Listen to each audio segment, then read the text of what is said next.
how do I make this look like a rational decision?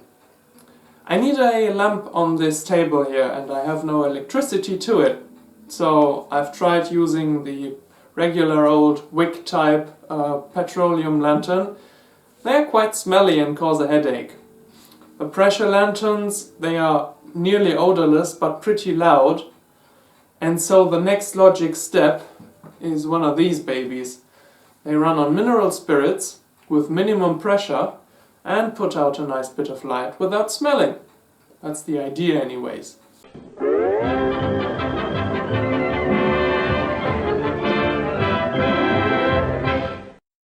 I've known about these types of lamps for quite a while now.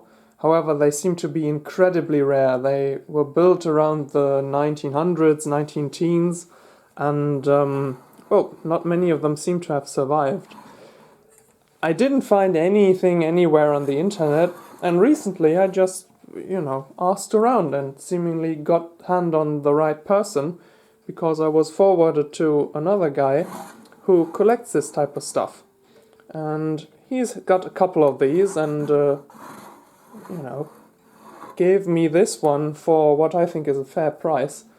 Of course, it's missing a few bits and bobs. There's supposed to be a top on here, and then you can see that there's a hole in the back which needs to be plugged. This is presumably for a cap, so you can stuff a new wick through here. And last not least, there's a big old crack in the glass.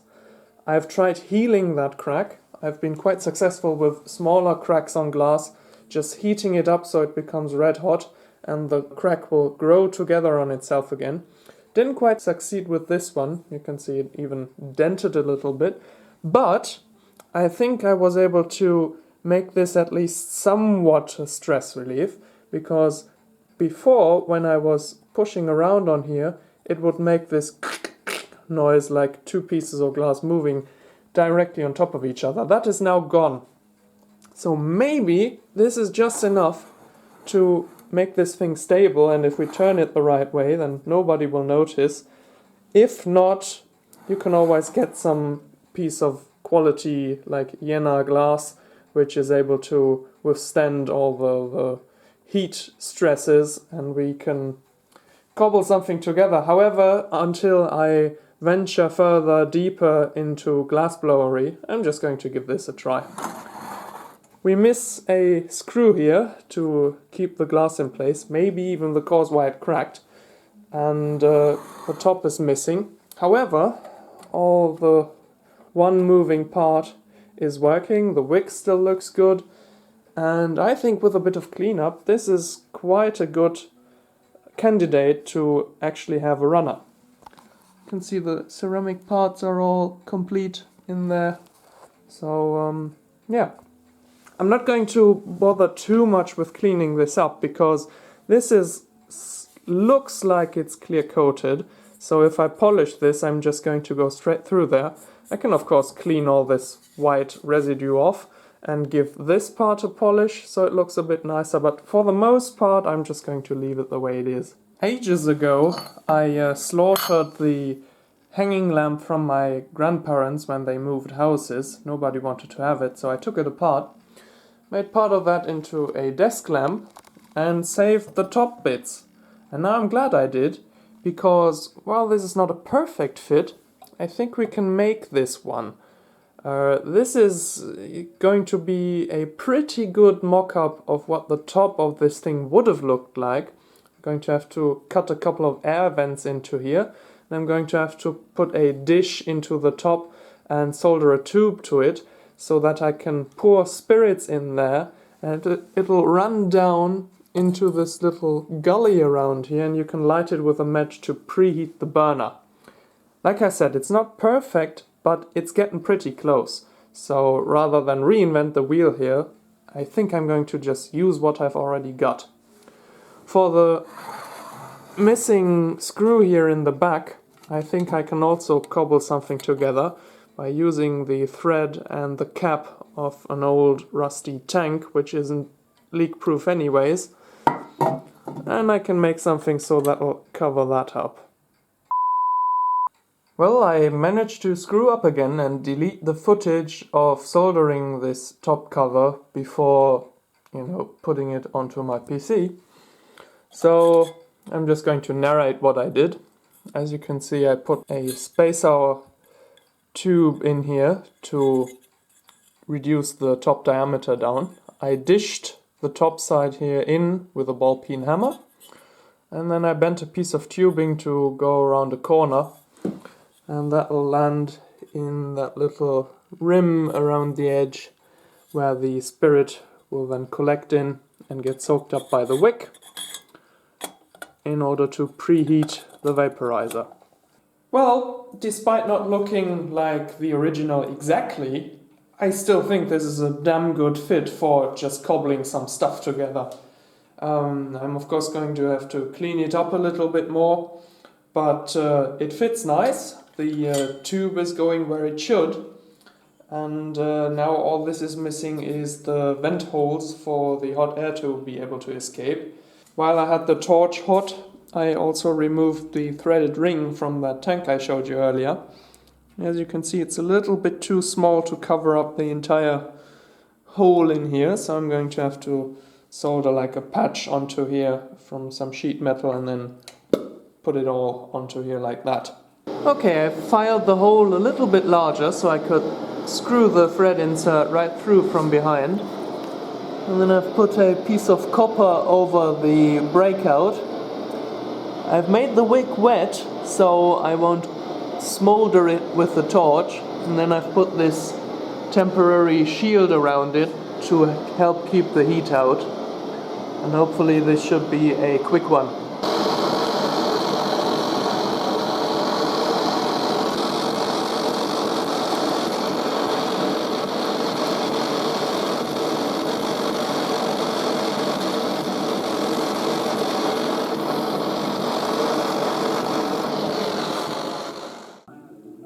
So I kept removing screws and more screws and more screws until I didn't have any more left and the thing was still not coming apart.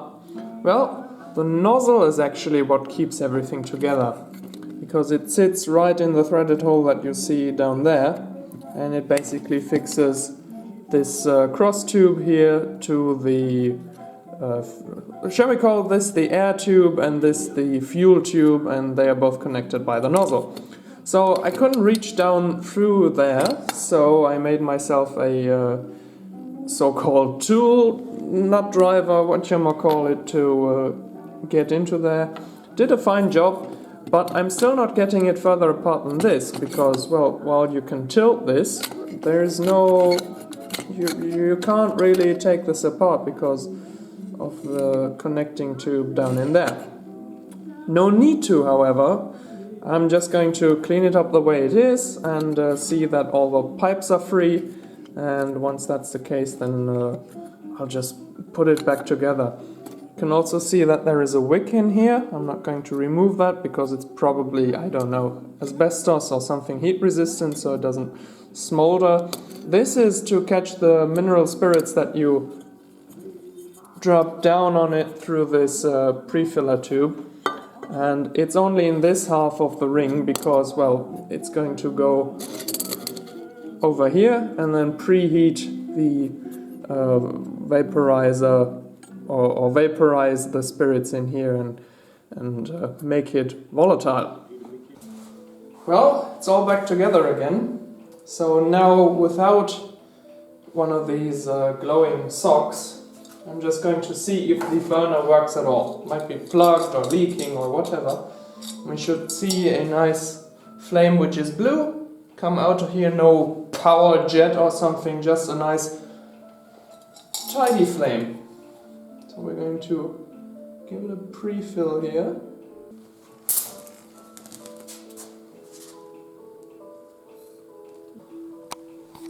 There you can see the wick burning.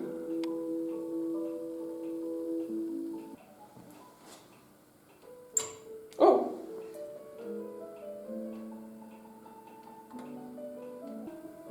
And from the fact that the ceramic is glowing, that's already all the heat it needs.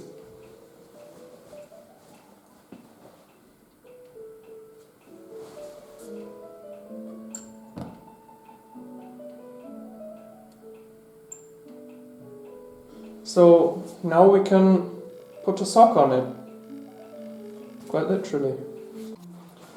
Now the mantles which I have, they are meant for the Petromax, so this one's way too large obviously. However, I think I can play a trick here and take out this thread, because it's heat resistant, I can't just use any old thread, and put it in here, say around the halfway mark, and run this thing with half a mantle. That should maybe be enough. I mean, I can experiment, right? Find which works best. Well, that looks like it could work. Anyways, we're going to give this a try. This is custom stuff. I just, figure out what I'm doing as I'm doing it.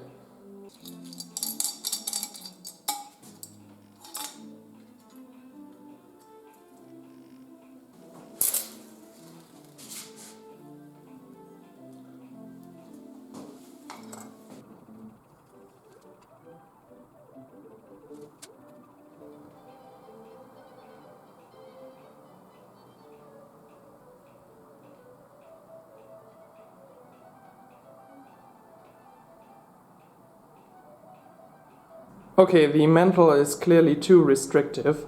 What I've done is taking this carrier, the ceramic carrier off, and letting the lamp warm up by itself without the mantle, and then slid the mantle on, and now it's a bit brighter.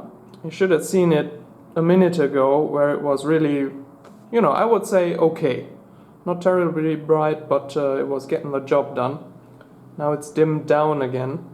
So I think that's because usually these mantles were designed for a larger circumference. So now by tying it down that close, that closes up the mesh, and therefore there's less, airflow passing through it, and thus restricting the lamp. So I need a mantle for a smaller lamp, basically. This might be a suitable substitute for the glass in the bottom. It's thermally resistant. It only has a bit long of a neck and the diameter is a little small.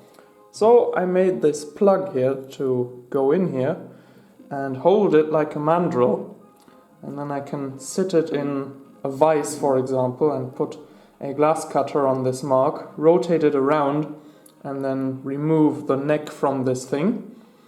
And hopefully flare this out with a flame and bend it over so that it'll catch in those 3 mounting screws in the lamp. Well, let's see if this works in the way that the founding fathers intended.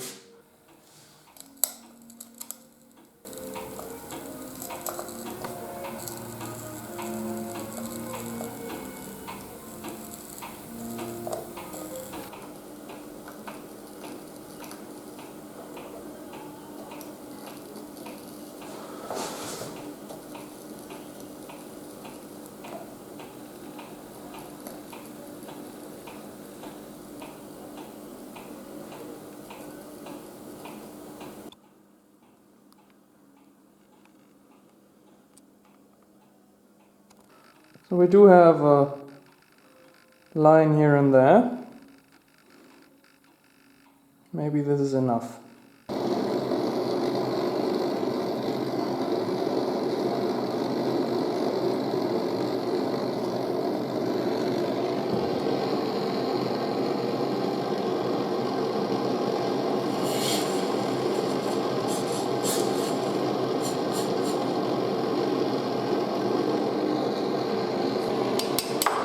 There we go.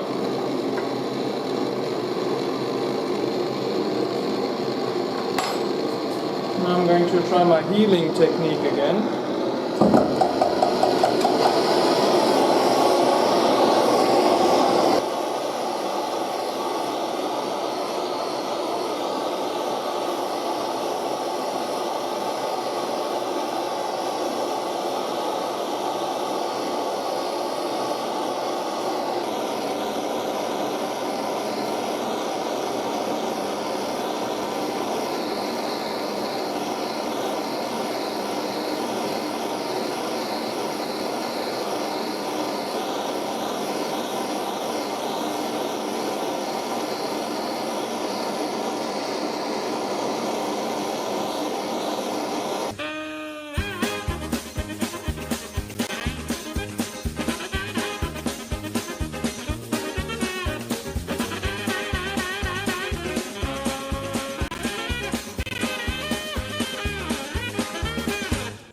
Alright, well, the glass lip is nowhere near as uniform or as pronounced as the original is.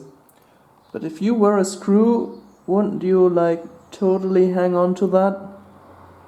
I mean, I would, most certainly. So we'll now let this slowly cool down and see if it's working. And it's a fit. Now we just need to get that sock there sorted. Luckily, different sizes of mantles are still available. The one I used in the first time, which I cut to size, was a 300 candle power. The one which you then briefly maybe saw when I put the new glass on is 150 candle power. And this is what that is. Now, you've briefly seen it, and maybe you also saw that it was bottoming out on the flat side of this jar. So I'm now going to try and maybe with a little bit more care and not drenching it completely in spirits, this will keep from sagging down when I light it on fire.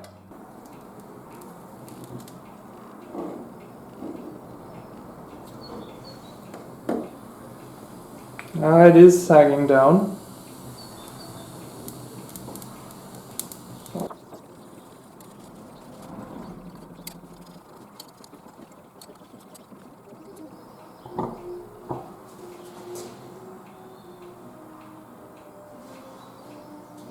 Having said that, it's now a few moments later. The lamp has reached operating temperature, it seems, and the whole mantle is lit.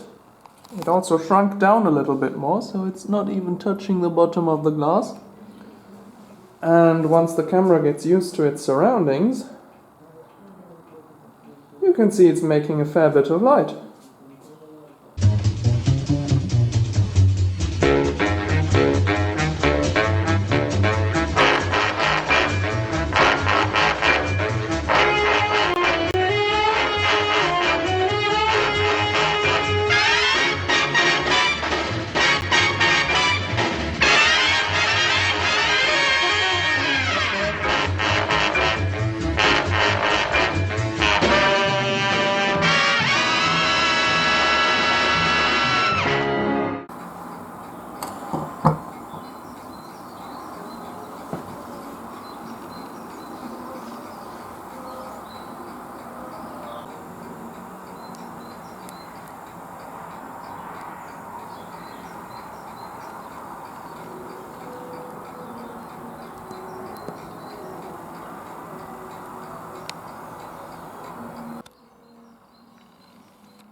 So there you have it. It's a lamp, so there isn't really terribly much to show. There's not that many moving parts and all it does is shed some light.